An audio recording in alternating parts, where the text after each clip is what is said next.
बच्चों good morning. प्यारे बच्चों, क्लास 9, 10, 11 9, 10 और 12 इन कक्षाओं में हिंदी में व्याकरण चल रही है। और व्याकरण में आपको पता है लोकोक्ति और मुहावरे कई पीरियडों से चले आ रहे हैं, क्योंकि लंबा सारा टॉपिक है, लंबे सारे चैप्टर हैं और मुहावरे समाप्त हो गए और आज लोकोक्ति समाप्त करने का प्रयास करेंगे। तो और आप लोगों से ये भी पहले ही कहा था कि इनको नोट करते रहना है और नोट करने के साथ साथ इनको लर्न अवश्य करना है, याद अवश्य करना है। और आपको ये भी बतला रखा है कि इन जो हम लोकोक्ति मुहावरे आपको पढ़ा रहे हैं, इनके अलावा भी यदि आपको कहीं से भी आपकी बुक में इससे एक्स्ट्रा मिले तो आप उनको भी नोट कर लीजिएगा, क्योंकि अधिक से अधिक ज्ञान तभी आपका बढ़ सकेगा जब आप अधिक से अधिक आपके पास मटेरियल होगा। तो कहने का अर्थ यह है कि आगे आपको बहुत सारी परीक्षाएं देनी है, नौकरी आदि की, तो अधिक से अधिक यहाँ याद करना है और यही आगे जाकर काम आएगा। कहीं इधर उधर से आपके पास कहीं से टपक कर नहीं आएगा।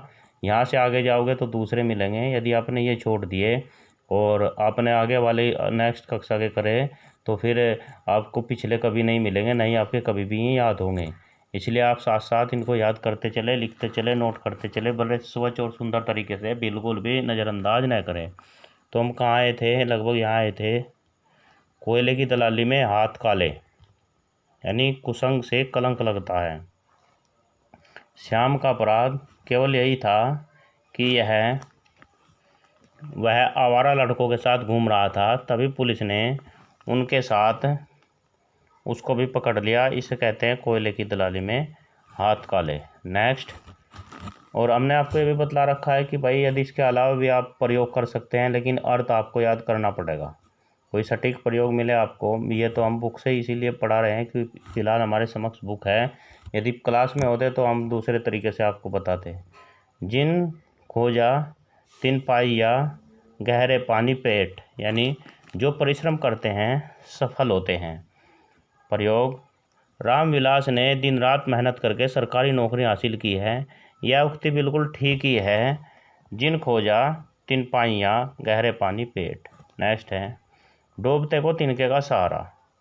घोर संकट में रंच मात्र सहायता ही रक्षक होती है। प्रयोग, श्यामू ने अपने मित्र की सहायता तब की जब उसका लड़का गंभीर रूप से बीमार था। उस समय उसकी थोड़ी सहायता से मित्र की हिम्मत बंध गई। इसे कहते हैं डूबते को तिनके का सहारा। नेक्स्ट है, तेते पाँव पसारिए जेती लंबी सोर। सोर भी कह सकते हैं या चादर भी कह सकते हैं। सोर से तात्पर्य यहाँ आपको ये अजीब सा लगेगा, सोड़ कहते हैं, कहीं कहीं रिजाई होती है, रिजाई को कहीं कहीं सोड़ कहते हैं, तो यहाँ सोर लिख दिया। इसलिए आपको समझने में दिक्कत नहीं आनी चाहिए, क्योंकि यहाँ रिजाई लिखा है, लेकिन चादर भी लिख सकते हैं। सामर्थ्य के अनुसार कार्य करना। कार्य इतना करना चाहिए जितनी आपकी सामर्थ्य है। आपके पास है तो 10,000 रुपये और आपने काम स्टार्ट कर दिया 5 लाख का, तो बड़ी दिक्कत आएगी। प्रत्येक क्षेत्र में इसी तरीके से है, आप उतना कार्य कीजिए जितनी आपकी सामर्थ्य होती है।